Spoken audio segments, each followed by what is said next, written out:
Abra aí comigo em Mateus, capítulo 5. Mateus, capítulo 5.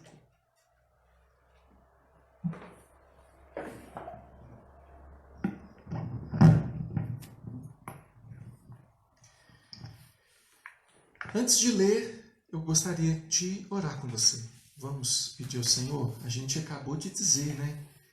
Tenho que aprender a ouvir mesmo sendo que não quero, e ainda assim abrir os meus lábios para adorar.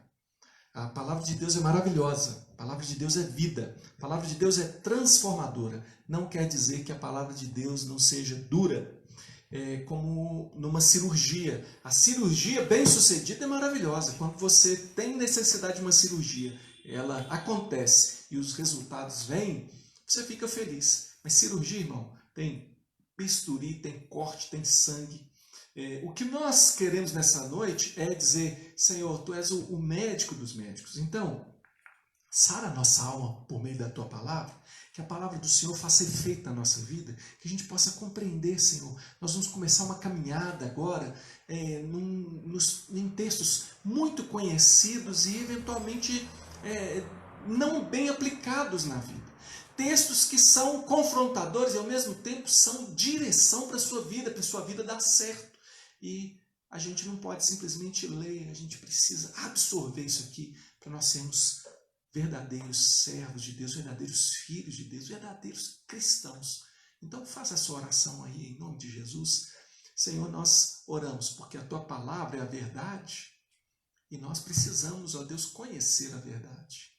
A Tua palavra diz: conhecereis a verdade vos libertará. Eu preciso de um relacionamento com essa verdade, um conhecimento que não seja só intelectual, um conhecimento que seja uma aplicação na minha vida, Senhor Deus. Eu preciso, Deus, todos nós precisamos desse mover do Teu Espírito. É por essa ação do Senhor que nós oramos hoje em nome de Jesus. Mateus capítulo 5. Para quem não sabe, fica depois do capítulo 4 de Mateus. Não é? Eu estou dizendo isso, só chamando a sua atenção aqui, porque esse é o começo do ministério do Senhor Jesus. Se você vir aí umas páginas, né, virou aí 2 páginas, você tem aí genealogia de Jesus, nascimento de Jesus, fuga para o Egito, matança dos inocentes, a volta do Egito, pregação de João Batista, aí João dá testemunho de Jesus, o batismo de Jesus, tentação de Jesus, e aí Jesus volta para Galileia, chama os seus discípulos e começa a realizar muitas curas, ou seja, o ministério dele estava começando a aprumar, estava começando a ter expressão. Só que o que nós vimos, inclusive nessa semana, tomara que você tenha tido a oportunidade de se encontrar com o seu pequeno grupo. Meu pequeno grupo se encontrou, a gente se encontra dentro dessa caixinha aí do smartphone, né? A gente tem um aplicativozinho lá e a gente se encontra para conversar da palavra de Deus. Seguem aí os pequenos grupos. E lá, no texto que a gente estudou, a gente até observou aquela palavra ensinava. Lá no texto, que ele começa dizendo que Jesus estava no templo e ele ensinava. Nós viemos de uma sequência de pregações nas quintas-feiras falando de mais que um milagre. Por quê? Porque nós trazíamos para você aqui um milagre de Jesus e o nosso objetivo era mostrar que não era um milagre por um milagre. Não era um milagre simplesmente para que alguém foi curado, recebeu uma bênção. Mas o milagre sempre trazia também um ensinamento. E ele tinha um objetivo de fixar um ensinamento. Porque além de ser o Cordeiro de Deus que tira o pecado do mundo, é por esse principal motivo que Jesus veio, Jesus Cristo veio para nos ensinar. Ensinar o caminho. O caminho precisa ser ensinado. E essa era a principal atividade de Jesus. A principal atividade de Jesus não era realizar milagres. Então nós viajamos aí nos milagres de Jesus, quase praticamente todos os milagres de Jesus nós pregamos e mostramos, olha, ele não estava simplesmente fazendo um milagre, ele estava ensinando um princípio do reino. Agora nós vamos entrar no que é assim o mais profundo, o grosso do ensinamento cristão, do ensinamento de Cristo, do ensinamento de Jesus. O Sermão do Monte é o centro do ensinamento de Jesus. E a gente lê, tem umas palavras bonitas, a gente até decora, mas não entende a aplicação disso. E eu não quero ter pressa ao pregar para vocês, ao ensinar para vocês sobre o Sermão do Monte. A gente pode ficar aqui um tempo, a gente pode demorar. O que importa é que você consiga colocar na sua vida os conceitos que estão aqui. Porque o ensinamento de Jesus é vida. A palavra do Senhor Jesus é vida. Ele é a própria palavra viva de Deus. Então eu preciso que você entenda, eu preciso entender e colocar isso na prática da minha vida. Então logo que começa o ministério do Senhor Jesus, ele tem esse momento, depois de vários milagres, cura de muitos enfermos ali na Galileia, ele sobe ao monte e sobe uma multidão com ele. E o primeiro trecho que nós vamos, que a gente vê aqui no Sermão do Monte, são aquelas chamadas bem-aventuranças. Você deve se lembrar, bem-aventurados os, porque serão, bem-aventurados os, porque serão, bem-aventurados. E eu quero hoje o meu objetivo maior é fazer uma introdução, é que você consiga chegar lá, que você consiga viajar comigo, por isso que tem essa figura aqui, né, da viagem, o monte, esse chegar lá aos pés de Jesus mesmo. Qual que é a caminhada? O bem-aventurado, e aí para eu falar do bem-aventurado, porque é assim que Jesus começa. Ele diz assim, bem-aventurado aquele, bem-aventurado. O que é bem-aventurado? Bem-aventurado não é um termo que Jesus cunhou, não é um termo que Jesus começou a usar, é um termo que já está na Escritura, em muitos outros lugares. E bem-aventurado significa aquele que é muito bem sucedido, aquele que eu poderia dizer que tem uma vida completa, aquele que tem uma vida com abundância. E quando eu digo assim, alguém que tem uma vida com abundância, eu me lembro da promessa de Jesus a respeito de abundância. Ele disse o seguinte, o diabo veio para roubar, matar e destruir. E talvez essa seja a realidade da sua vida nesse momento. Não sei quem é que está me vendo agora. Talvez quando você olhe para a sua vida, você só veja, olha para um lado, vê destruição, olha para o outro, vê aquilo que foi roubado da sua vida. Você olha para a sua vida e fala assim, mas a minha vida, ela tinha que estar dando certo. Por que a minha vida não está dando certo? E então o bem-aventurado é justamente aquele que a vida dele está dando certo. Bem-aventurado é aquele cuja vida dá certo. Mas o que é dar certo? Bem-aventurado, eu dizia, né, que Jesus falou, o diabo veio para roubar, matar e destruir, mas eu vim para que tenham vida e vida com abundância. Então Jesus aqui ele não está simplesmente nas bem-aventuranças elogiando aqueles que têm boas ações, mas ele está ensinando um caminho para que você seja abençoado. É isso que nós precisamos compreender. Como eu disse, não é a primeira vez que nós vemos o termo na Bíblia. Eu quero voltar com você lá no Salmo 1. E eu quero entender com você esse termo bem-aventurado no Salmo 1. Você pode abrir aí a sua Bíblia no Salmo 1. Então eu tenho Jesus fazendo o seu primeiro sermão. Assim, não é o primeiro sermão, mas é o sermão mais importante, aquele que vem logo depois das curas ali, do começo do ministério, logo depois que ele já tinha chamado seus discípulos, ele faz esse sermão, um longo ensinamento do monte. Ele começa falando sobre bem-aventurado. Bem-aventurado é aquele que é bem-sucedido. Jesus, em outro momento, vai dizer que o diabo veio para roubar, matar e destruir, mas ele veio para dar vida e vida com abundância, ou seja, veio para fazer de você uma pessoa bem-aventurada, ou seja, uma pessoa bem-sucedida. Mas nós vamos descobrir o que é bem-sucedido do ponto de vista de Deus, não do ponto de vista humano.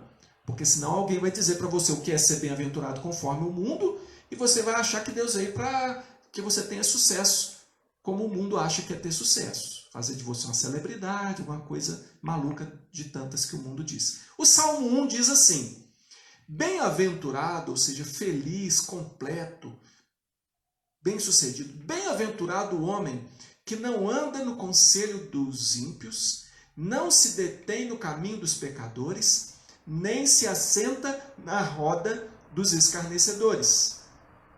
Antes, ou seja, ao contrário disso, muito ao contrário disso, o seu prazer está na lei do Senhor e na sua lei medita, de dia e de noite. Esse que não anda no conselho dos ímpios, não se detém no caminho dos pecadores, não se assenta na roda dos escarnecedores, e que, ao contrário disso, tem o seu prazer na lei do Senhor e nela medita, pensa sempre em o que é que Deus manda fazer a respeito disso que eu estou querendo fazer. Medita na lei do Senhor. Ele é como árvore plantada junto à corrente de águas, que no devido tempo dá o seu fruto, cuja folhagem não murcha, e tudo quanto ele faz será bem-sucedido. Então, como essa pessoa, ele é como uma árvore plantada junto à corrente de águas. O que é uma árvore plantada junto à corrente de águas? Uma árvore plantada junto à corrente de águas é uma árvore que não está sujeita a secar quando vem os tempos de maior escassez. Porque quando vem a seca e as águas diminuem e não tem chuva e o solo vai se secando, a árvore que está plantada junto às correntes de água e que tem suas raízes profundas lá, que vão dar lá no rio, vão dar lá nos lençóis de água, ela não seca. E é como se não estivesse acontecendo nada, porque vem a seca, vem a dificuldade, mas ela, no devido tempo, dá o seu fruto. E a sua folhagem não murcha, as outras estão todas murchando, mas ela não está murchando. Por quê? Porque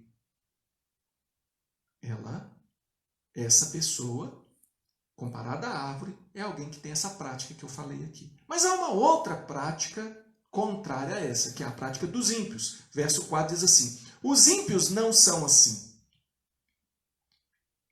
São, porém, como a palha que o vento dispersa. Ao invés de ser uma árvore frondosa e forte, e que a folhagem não murcha, e que permanece mesmo em tempos de adversidade, o ímpio, ele é como a palha ou seja, palha seca, que o vento dispersa. Por isso, os perversos não prevalecerão no juízo, nem os pecadores na congregação dos justos. Há um elemento aqui que está colocado nessa poesia, que é um juízo.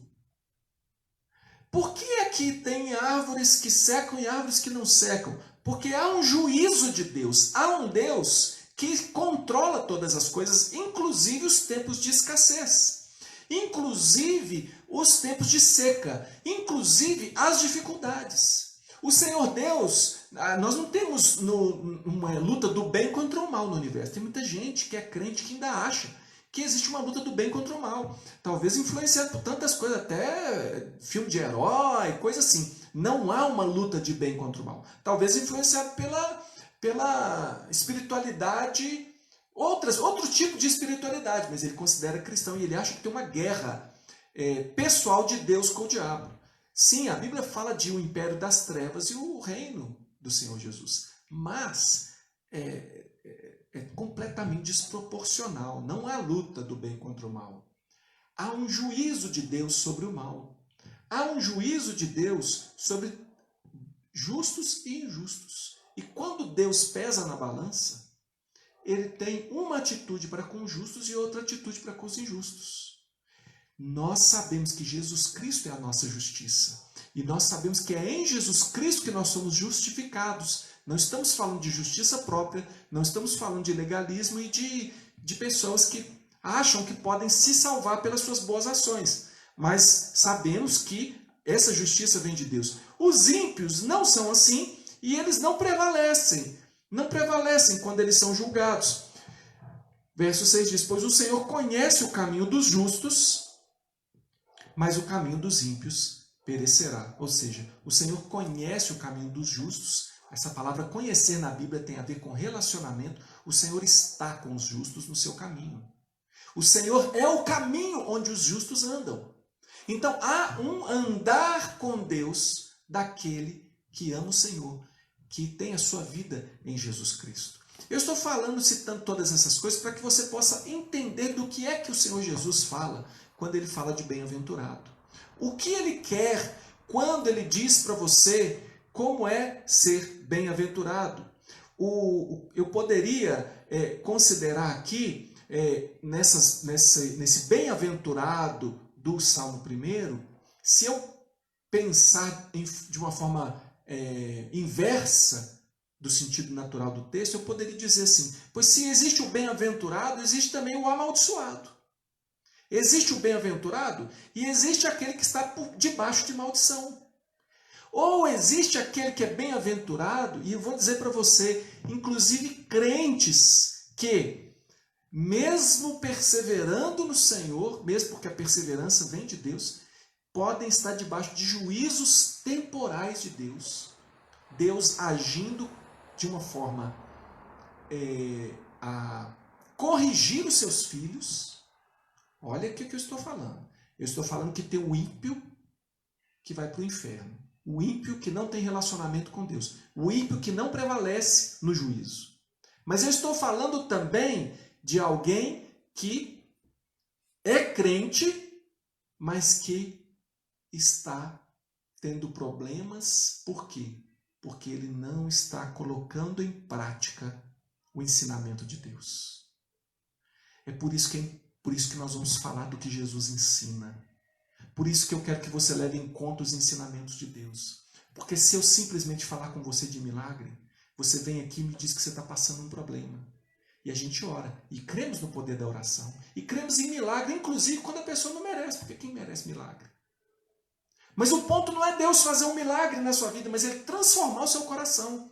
É Ele mudar um padrão que está atraindo para a sua vida aquilo que não presta. Por quê? Porque o pecado traz consequências. Se você é crente em Jesus, mas peca, ao pecar, o pecado que você cometeu traz sobre você a consequência do pecado.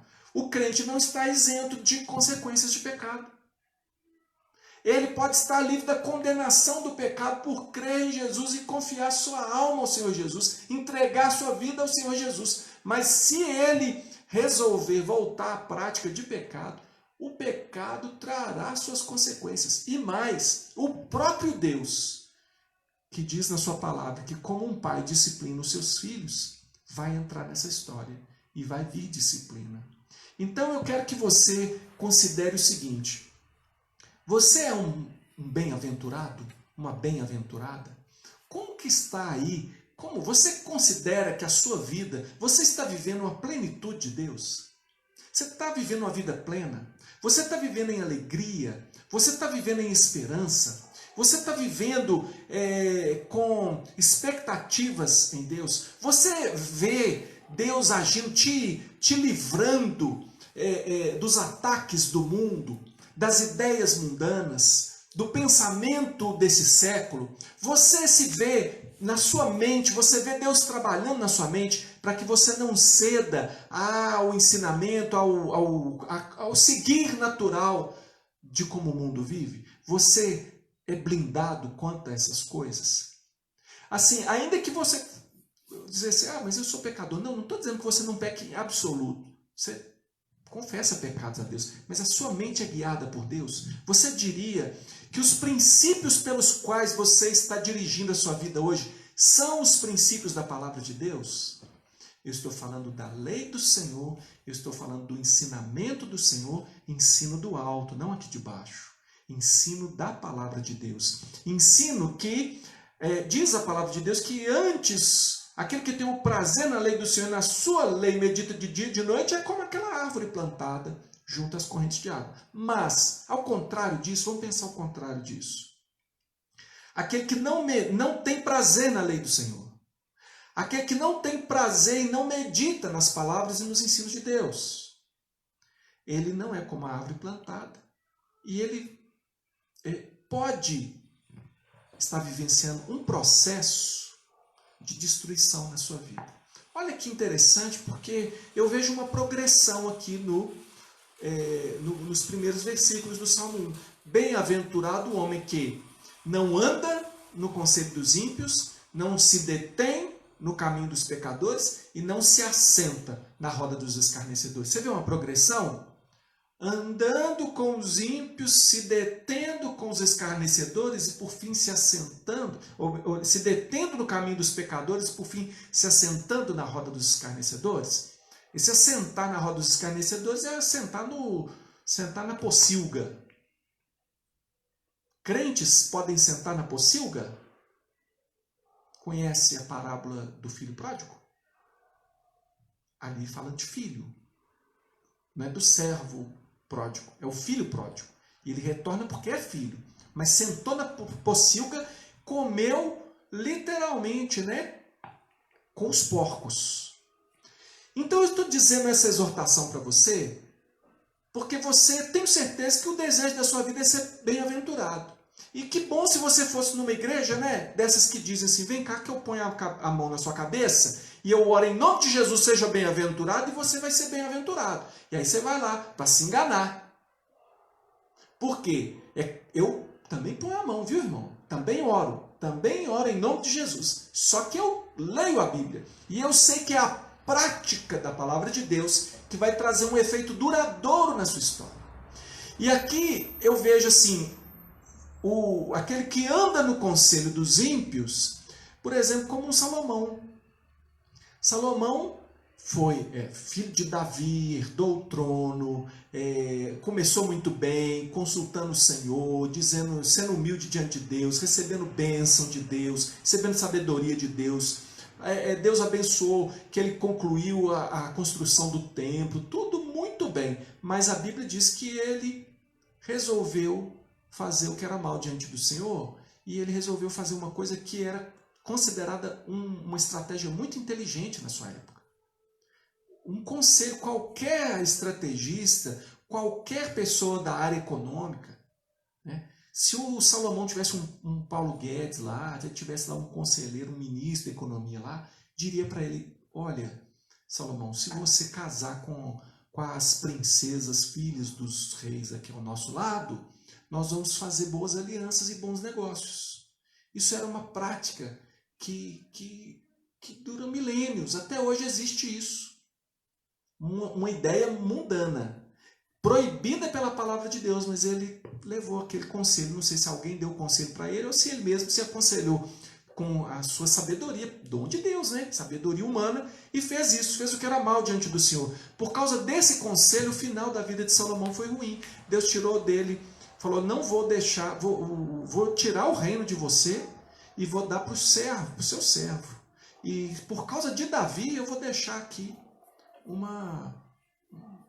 alguma coisa para vocês governarem. Então ficou Judá, mais Benjamim, ali um reino no sul, com o filho de Salomão, mas o restante das tribos se separou. Israel ficou, na sua maioria, fora do governo de Salomão. Ouviu o conselho dos ímpios. Há pessoas que ouvem, não crê na palavra, defende tudo e tal, mas de vez em quando escuta um conselho de ímpio, escuta um conselho contrário à palavra de Deus, aceita um conselho lá, faz umas coisinhas, entendeu?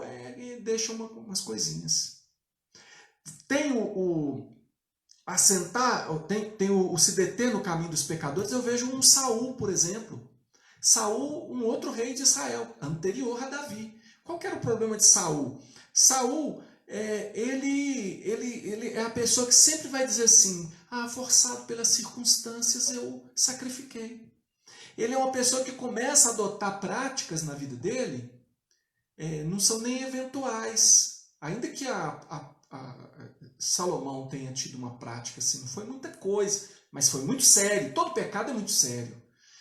Saul, ele começou a mudar a disposição do coração dele, e as práticas na vida dele foram mais pesadas. Então ele era a pessoa que constantemente, se fosse uma questão de contrariar o povo, ele agia conforme as circunstâncias, ele sempre deixava de lado a vontade de Deus. Veja que está numa situação pior do que alguém que está pecando, pecou aqui e ali. Ele já colocou em prática.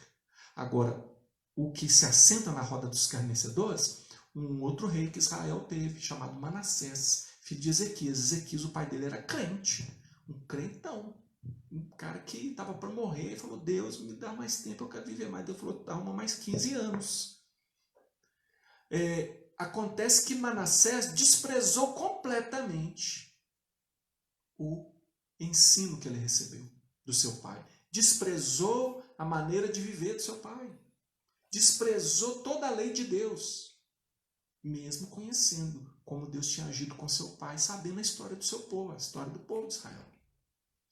E depois que ele fez isso, ele chegou ao ponto de sacrificar filhos dele a deuses, colocou fogo em filho dele para oferecer de sacrifício para deuses pagãos.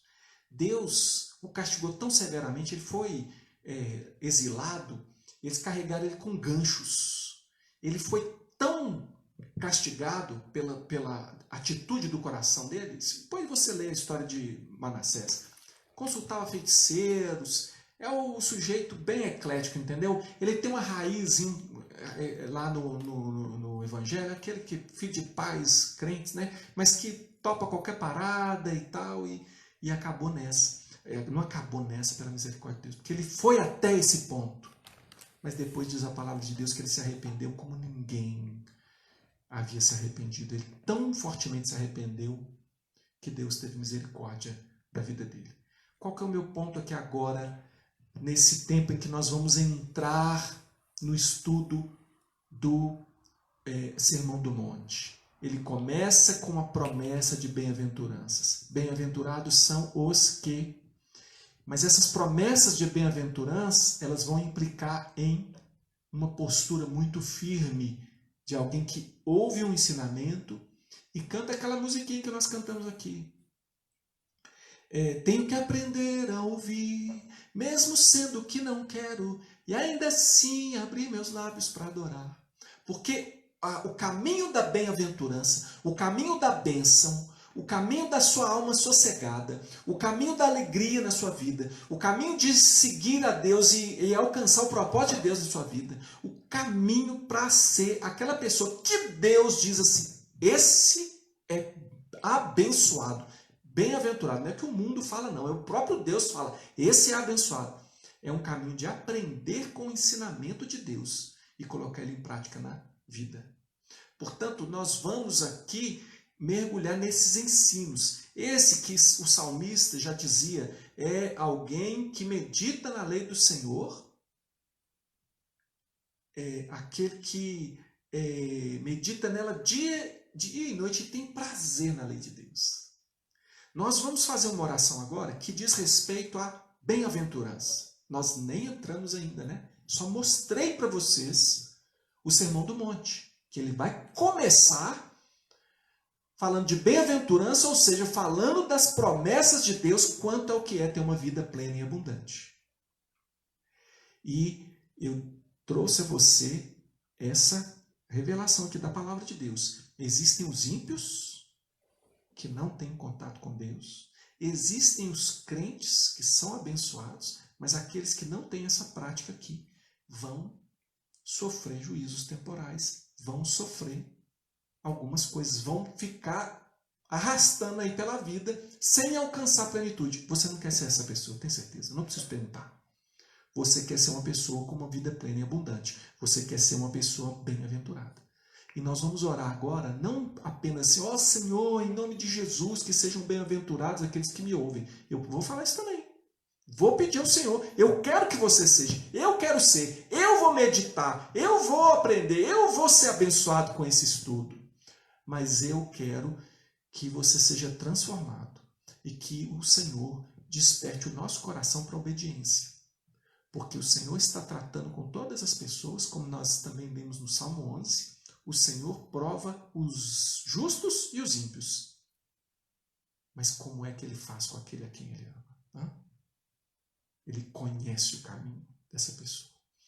Nós vamos orar agora e eu gostaria que você colocasse a sua vida diante de Deus. Faz uma avaliação agora. Quem é você? Como é que você está vivendo? E o que precisa de mudança, de transformação na sua vida? Vamos orar?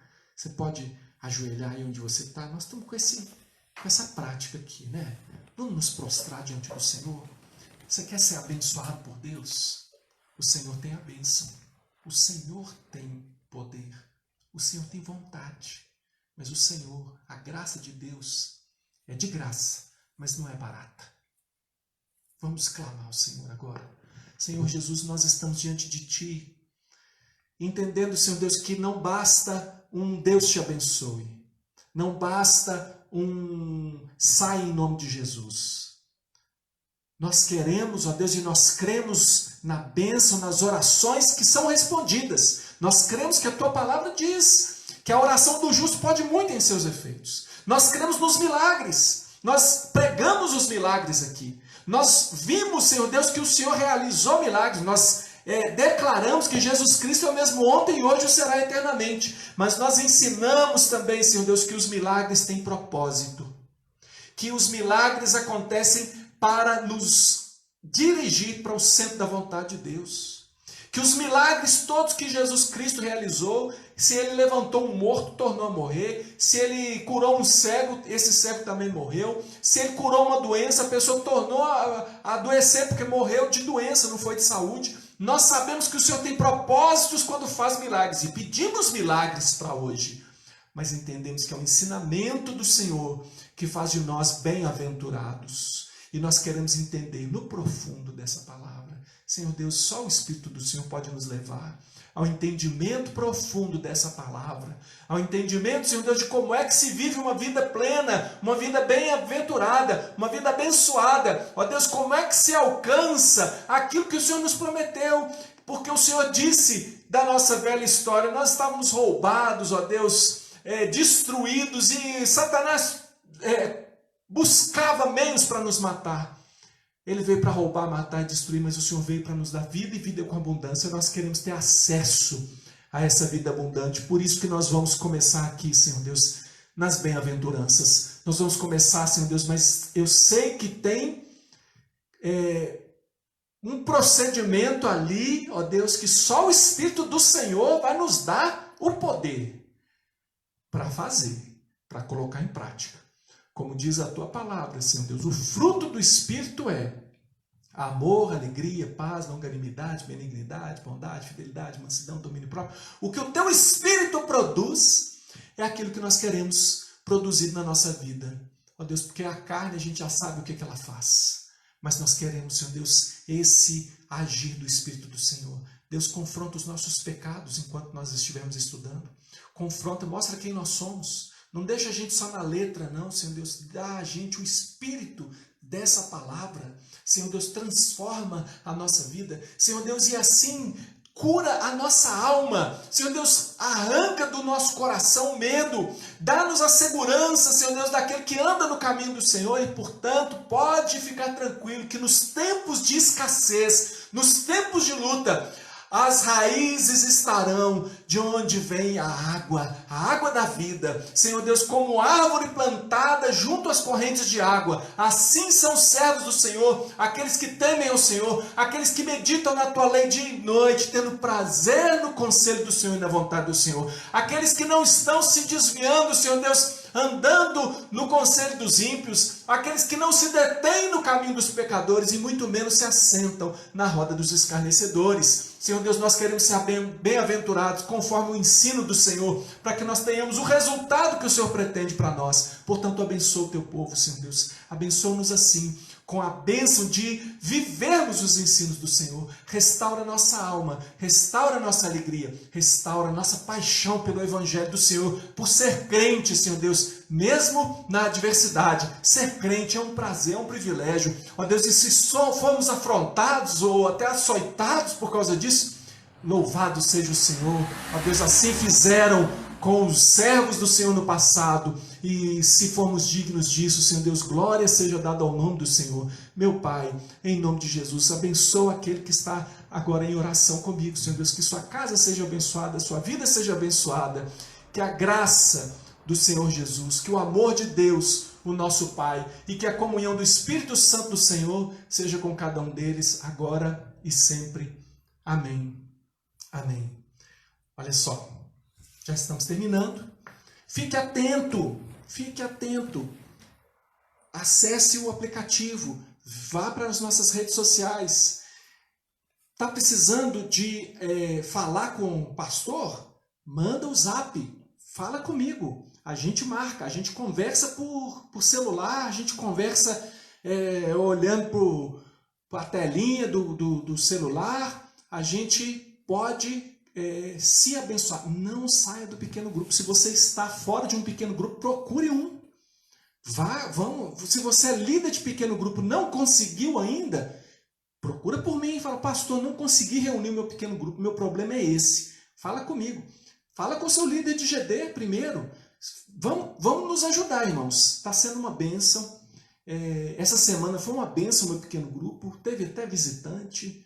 Ficamos muito felizes. Eu estou conseguindo, nós estamos conseguindo, não é só eu, os meus irmãos têm convidado pessoas que às vezes a gente não conseguiu trazer, né, no físico aqui, estamos conseguindo no virtual. Quem sabe Deus está nos dando essa graça, né? Então aproveita esse tempo, convide seus amigos, divulga aí, pega esse vídeo que está aí, abre uma sala de vídeo com esse vídeo que está aí no Face e convida lá seus amigos, clica lá, convida seus amigos, mantém seu celular ligado, seus amigos vão entrar e vão participar. Eu tenho feito isso, algumas pessoas assistem os cultos que a gente realiza aqui, inclusive domingo tem, 10h30 e 18h30, eles participam depois. Eu tenho alcançado algumas pessoas assim.